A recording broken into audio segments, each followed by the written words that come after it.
You wanted the best. You've got the best podcast. The hottest podcast in the world. The Chris Voss Show, the preeminent podcast with guests so smart you may experience serious brain bleed. The CEOs, authors, thought leaders, visionaries, and motivators. Get ready. Strap yourself in. Keep your hands, arms, and legs inside the vehicle at all times, because you're about to go on a monster education roller coaster with your brain. Now, here's your host, Chris Voss. Hi, folks. It's Voss here from the ChrisVossShow.com. There you go, ladies and gentlemen. Welcome to the big show. We certainly appreciate you guys coming by. 15 years of bringing the smartest people, the CEOs, the billionaires, the White House presidential advisors, the Pulitzer Prize winners, the brilliant authors and minds that write the latest stuff and expose you to the stories of the world. As we always say on the Chris Voss Show, stories are the owner's manual to life.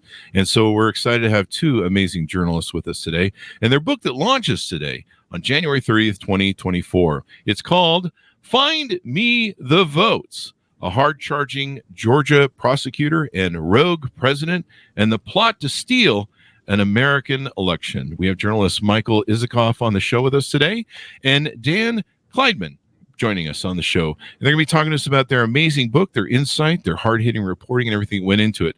Michael Isikoff is an award-winning Washington investigative journalist and author of 3 New York Times bestsellers, Uncovering Clinton, A Reporter's Story, Hubris, The Inside Story of Spin, Scandal, and the Selling of the Iraq War, and Russian Roulette, The Inside Story of Putin's War on America.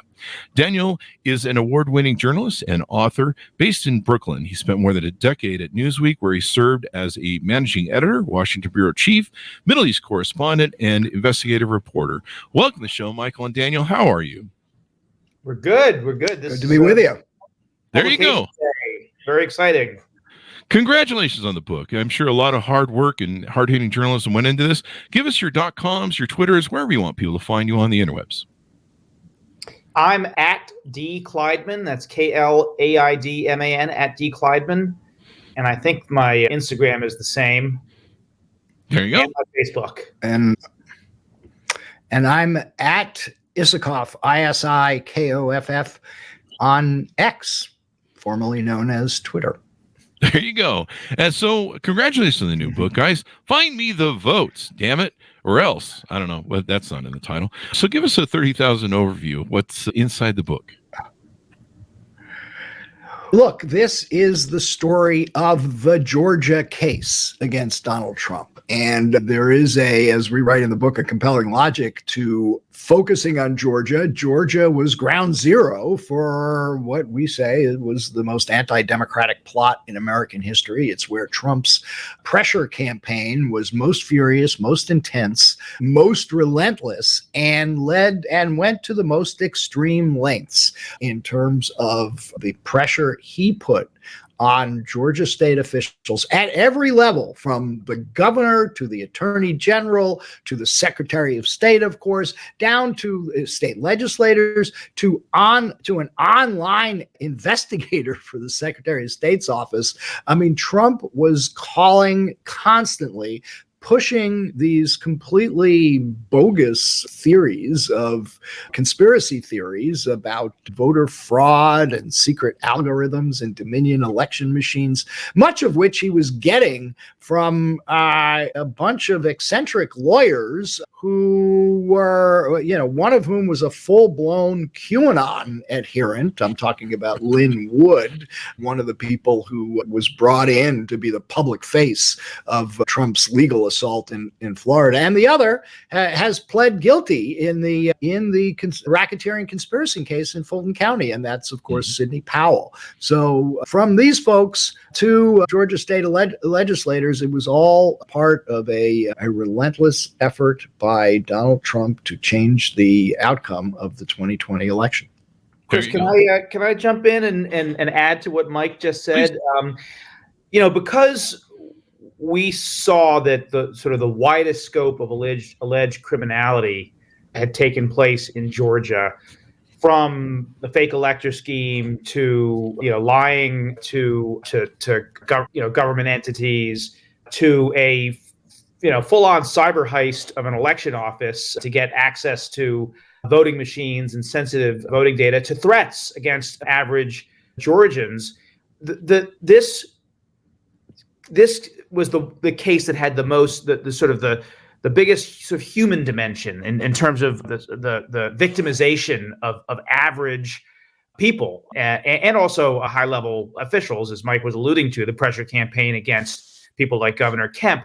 But in terms of poll workers, in terms of tech workers for the Dominion voting machine company, these were people who were just, sort of average Americans who were volunteering in some cases to do the important work of democracy and became targets of relentless and horrific threats of violence, of sexual violence, of racism, beyond anything that was seen anywhere else in the country. So that human dimension was important.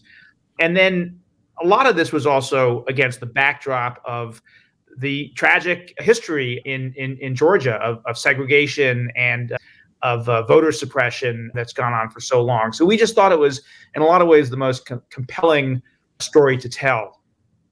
And this was the story I was hoping someone would write about. You guys spent 2 years developing this story, if I'm correct. And you guys interviewed, I've always wondered, who was this person who recorded the call? And evidently you guys were able to find who that person was and tell that story. And I don't think it's been reported a lot about that story until now with your book. So tell us who was the person who recorded that call for the infamous history that will always be remembered. Michael? Hey, Chris, I got to apologize. I cannot hear you. I just can't. We have a really crappy internet connection, and I'm not hearing your questions. So okay. I don't know. I could sign off and try to get back on, or you could let Danny. I'll tell you what. I'll let Danny answer the question, and then I'll feed it to you in the private chat. How does that sound? There's a private chat, and I'll feed you the question in the private chat. How's that sound? Can you hear that part? All right. If you can hear me and you want to put a question in the chat, and I'll take it. There you go. We'll do that. I'll let Dan take the first swing at that one. All right. Yeah, look, this was one of the most extraordinary stories of this whole book in some ways. One of the things that we found reporting this book was there were a lot of unsung heroes. For one thing, and I think it hasn't gotten quite enough attention, there was, as we described it, a Republican wall of resistance to Donald Trump at the highest levels of the government in Georgia. So Brian Kemp, the governor, who resisted Trump's furious entreaties to get him to hold a special session of the legislature to overturn the election, to the attorney general who threatened to resign, and rather than be bullied by Trump, to Brad Raffensperger, famously, who took the call from Trump. But this is a story. The person that you're talking about is the 30-year-old political consultant on Raffensperger's staff, who no one really had ever heard of, named Jordan Fuchs, who made the decision on her own unilaterally to tape this call from the president of the United States. She didn't tell her boss, Brad Raffensperger. She didn't tell Meadows, the chief of staff, who was arranging the call, and obviously she didn't tell the president herself. She knew she had to do this because of the likelihood, the certainty that Trump would come out afterwards and distort the call to benefit his own political interests. And so she taped it.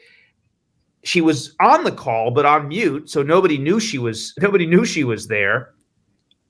And it was a really, we call it the gutsiest, most consequential act of the whole post-election battle. Mm-hmm. And it's the key piece of evidence, not just in this case, but it is front and center in Jack Smith's case as well. Mm-hmm. And one last point on her courage in doing this. She happened to be visiting her grandparents in Florida, which is a two-party consent state, which means that if you're going to record someone on the phone, you need to get the consent of the person you're recording. She didn't do that, and that meant that she was exposing herself to the possibility of criminal prosecution. We know that when the January 6th committee wanted to bring her forward to testify, a lawyer for the Secretary of State's office asked that they not do so because of the concerns that she could be prosecuted. In the end, Fonnie Willis, the Fulton County District Attorney, who was who was leading the investigation of Trump in Georgia, was able to put her in the grand jury only because she immunized her. And so they did get her testimony. But an extraordinary story from, again, one of the unsung heroes of the whole Georgia episode. There you go. Without her, we may have never even heard of this. Absolutely. And I think it was rumored that he was making the same calls to Michigan and other places, but there was no recordings of him. I think there was at least one attorney general or election official that said, yeah, we got a call from Trump and, whatever. But evidently that was going on still. And this is the only one we were able to really capture. Is that correct? That's right. And so we don't know what else he said on any of these other calls, but we certainly know what happened in Georgia. And here we are as a result of it. There you go. Now, you guys have exposed several things in the book. What are some of the other mind-blowing things did you uncover in the book that, I'm seeing the different things about what's been reported in the book. What were some of the other surprises that you found that are in the book? People are going to be like, holy crap. Mike, can you hear? Or do you want me to take it? No. I'm sorry. I'm just going to have to punt on this. I cannot hear. I mean, Danny knows the book as well as I, and can handle it, but I can't hear the question. So let Danny take care of it. Okay. You're going to sign off? All right. Sorry. All right. See you later, Mike.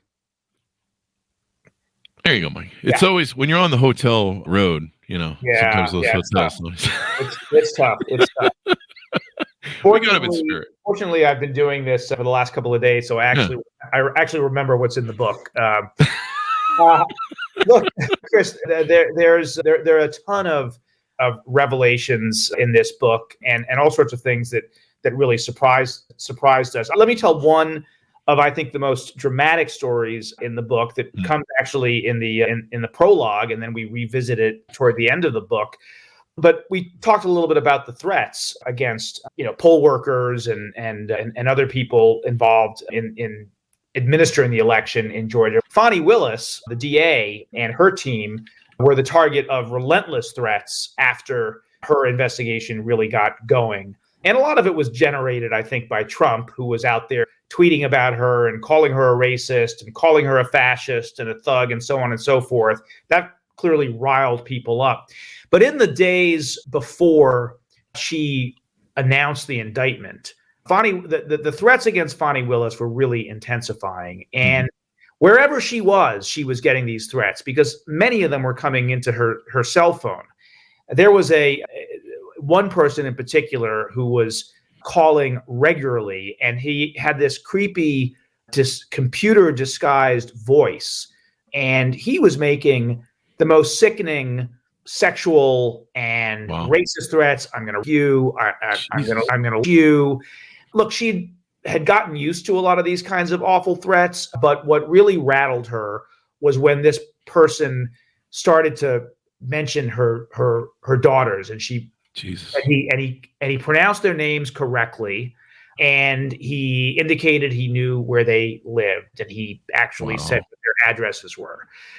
So right around this time, a couple of days before the indictment, her security staff discovers on a dark web MAGA site an assassination threat. The words were, "The best time to shoot her is when she leaves the building." Wow. So the security staff came up with an elaborate operation to protect her and to smuggle her out of the building. And it really extraordinary. So this occurs on the evening that the indictment is announced. Fani Willis gives a midnight press conference. We were there. We watched it. Unbeknownst to us and reporters who were there from all over the world, when she leaves the room, she heads into a back office. And when she gets there, she takes off her business attire, black business suit, her string of pearls, and she puts on civilian clothes, sweatpants, a t-shirt, sneakers, and a baseball cap. Meanwhile, a member of her team, one of her investigators, who's about the same size as Fani Willis, puts on clothes very much resembling what Fonnie Willis was wearing: black business suit, a string of pearls, pumps, and a black bob wig that looked like Fonnie Willis.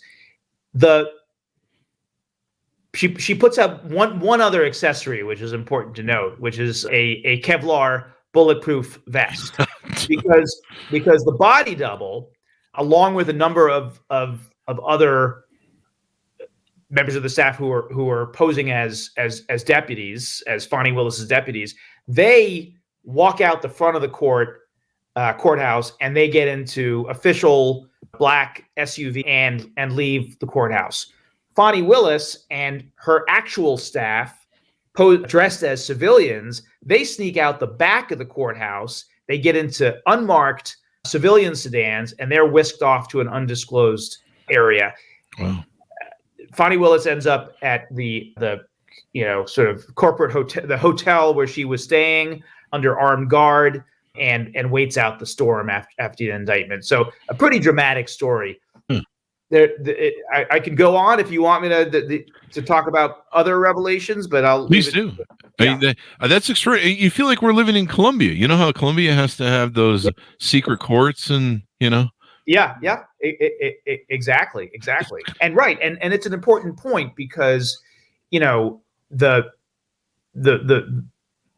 fact that we don't feel safe in our courts, in the institutions that are the symbols of the rule of law in this country is problematic. The other thing I would say that we found both surprising, revelatory, and really disturbing was the extent to which the QAnon kind of conspiracy cult was a driver of the Stop the Steal enterprise. We all knew that some of these people involved in all of this kind of dabbled in the QAnon conspiracy, but we did not realize the extent to which key figures were really almost driven by these crazy conspiracy theories. Mike, I think, mentioned the lawyer Lynn Wood, who was one of the most celebrated lawyers in America. I mean, in the 90s, people as old as we are will remember that Lynn Wood represented Richard Jewell, the falsely accused Olympic bomber, the Benet Ramsey family, and then at some point, in the last few years, he went down the QAnon rabbit hole. He was tweeting that Mike Pence would be executed by firing squad, that Chief Justice John Roberts was involved in pedophilia and child sex trafficking. These are cornerstones of the QAnon conspiracy theory. And he really became a kind of symbolic of the relationship, the kind of symbiotic relationship between QAnon and Trump world. And even after, posting all of these crazy things, he was invited into the inner sanctum of the Trump campaign's kind of legal command center. He was the really the face of Trump's quixotic legal battle in Georgia. This stuff it's not just weird and exotic. It's consequential and it's dangerous because Lynn Wood was filling the social media channels with hateful rhetoric. That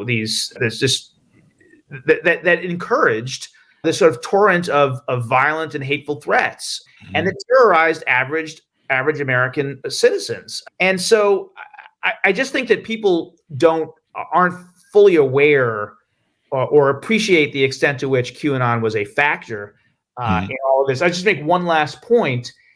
Trump was calling Lynn Wood and cheering him on. We have audio tape of Trump calling him. And one of the most important figures in the QAnon conspiracy, the guy who basically ran the platform on which QAnon conspiracy theories were spread, and who some people believe was Q himself, although he eventually denied that, a man named Ron Watkins. He was actually involved in the discussions and the planning with Lynn Wood and Sidney Powell. And he was piped into their meetings from Japan, where he lived. And what the last thing I'll say about this is Ron Watkins at one point tweeted a video of a Dominion tech worker, Dominion being the company that made the voting machines that were used and were the object of a lot of these ridiculous conspiracy theories. He tweets this picture of a Dominion tech worker in Georgia, a young guy, an immigrant from North Africa, who's putting a flash drive into his laptop. And he says, with no evidence at all, that this guy was manipulating voter data. Utter and total nonsense. Ron Watkins had hundreds of thousands of followers on Twitter, on X now, and it unleashed all of the QAnon foot soldiers who went after this guy. They doxed him, they threatened him. He ended up, they were putting animated nooses on social media outside of his house that were swinging ominously.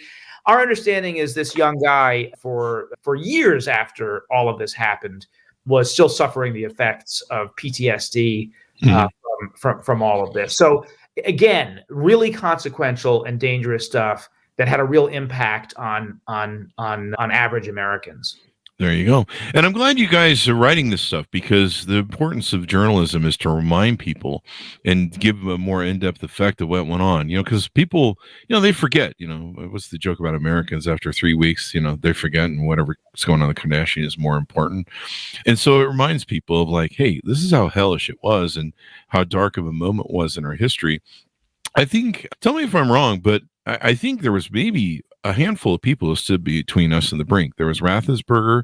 There was the two people at Justice that told Eastman to shove it up his woo-ha when he tried to take the thing. There was probably actually maybe one more. There was the White House, the attorney for the White House, I forget his name, who stood up in that big meeting they had where they got in the fight with yes, I think that was Cipollone. Yeah. And then Pence in saying I'm gonna follow the Constitution. I think there was maybe 5 people that stood between us and the brink. Maybe there was more that refused, that did what Raffensperger did. We just don't have a recording of it. Yeah, and look, that is, if there is a hopeful story in all of this, it's that some people do have the courage and do stand up and make a difference, and that is an important story of what happened in Georgia. That Republican wall of resistance that I talked about, it would have made a huge difference in Georgia if the governor, Trump thought one of the reasons he focused on Georgia was because he thought, Georgia was in the bag. First of all, Georgia had gone Republican since 1992. He fully expected he was going to win there, but also Republicans controlled the government, at all levels, from the legislature to the governor's mansion. So he fully expected that, Kemp and the others would back him up, and the fact that they didn't was really significant. I mean, had they been able to call a new session of the legislature, who knows what might have happened. And the thing that is, I think that is worrisome is, we're about to go through an election in all likelihood again between Trump and Biden, and that's troubling in a number of ways. First of all, in Georgia and elsewhere,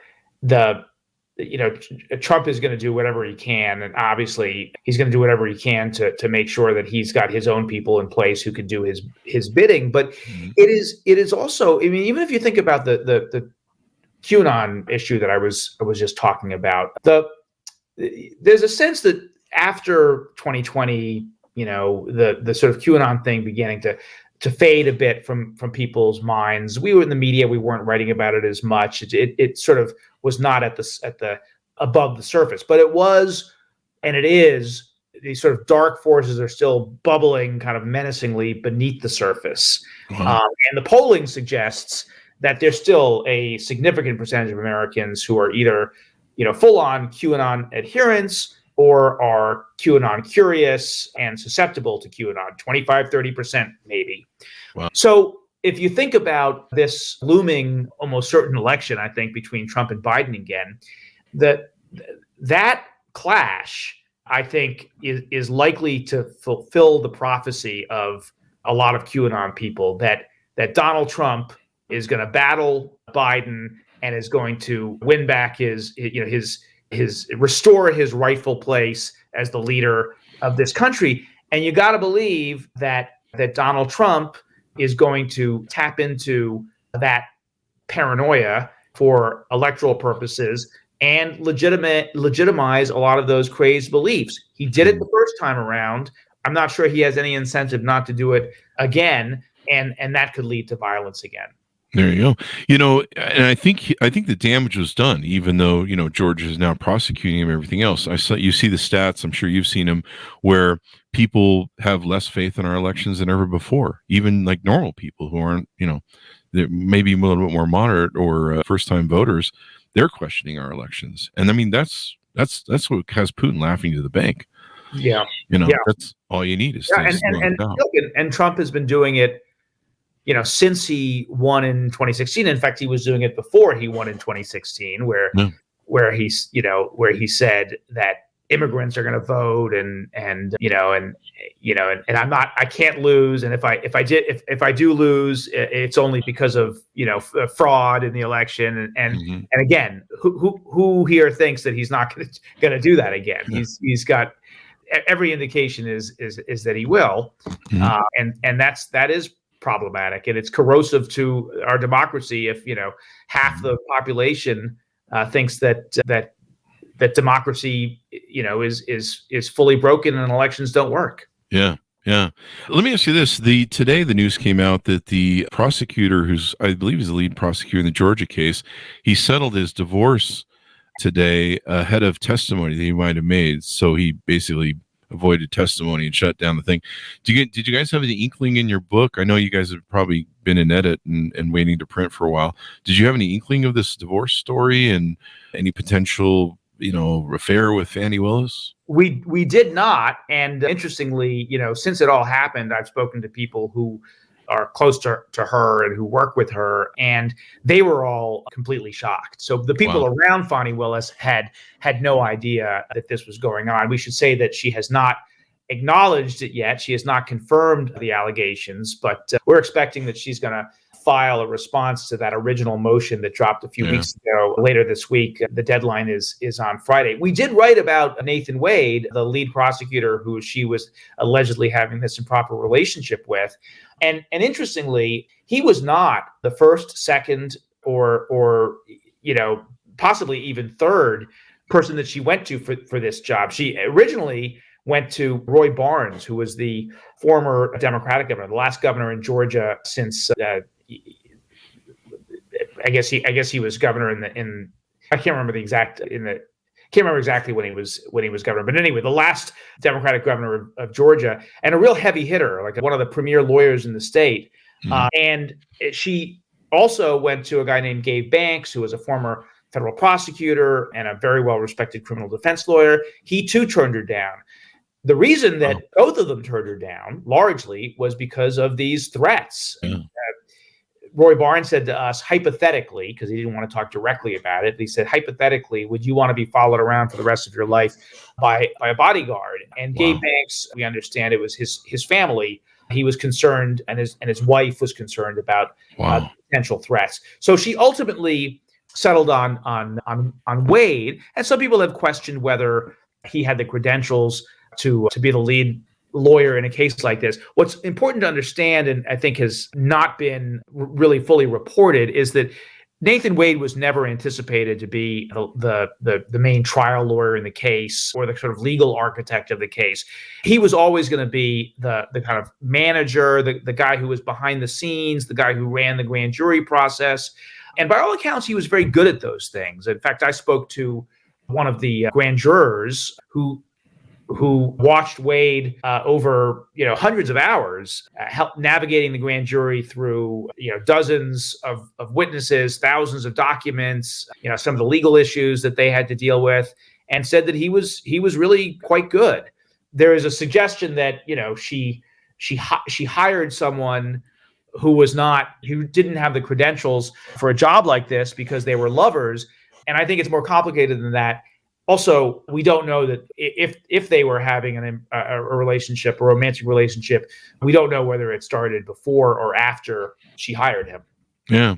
And I mean, imagine it wouldn't really overthrow the case or derail the case, other than just to throw mud on it and Yeah, but this is it's an important point, Chris, because look, the theory of the Roman motion is that Fani Willis and her whole team, and therefore the whole office, should be disqualified from bringing this case because of its conflict of interest, because the relationship with Nathan Wade and the fact that they went on vacations together and there were some financial entanglements suggests that she has some stake in the outcome of this case. That rests on the idea that because she was paying Nathan Wade and they used maybe some of that money to go on a few trips, that they were essentially, there was some kind of a corrupt agreement between them. Hey, let's prosecute the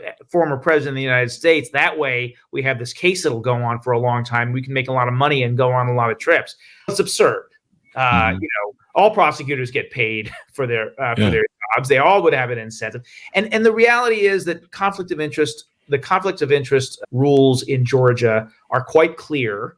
First of all, they have to be an actual conflict. Second of all, you have to have, it has to be something that would give you a real, where you have some improper stake in the outcome of the case. So, for example, if Fani Willis had been dating the judge in the case, or a defense lawyer in the case, or a cop in the case who was a witness, that would be problematic.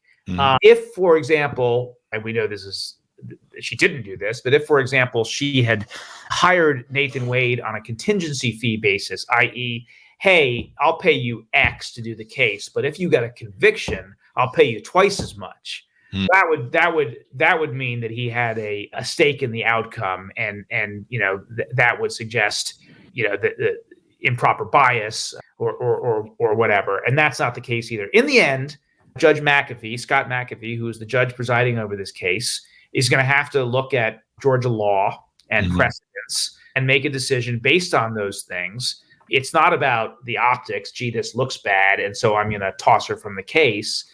Although, judges have a fair amount of discretion, and so we don't know exactly what he'll do. But most legal experts that I've spoken to think it's unlikely that he will disqualify her.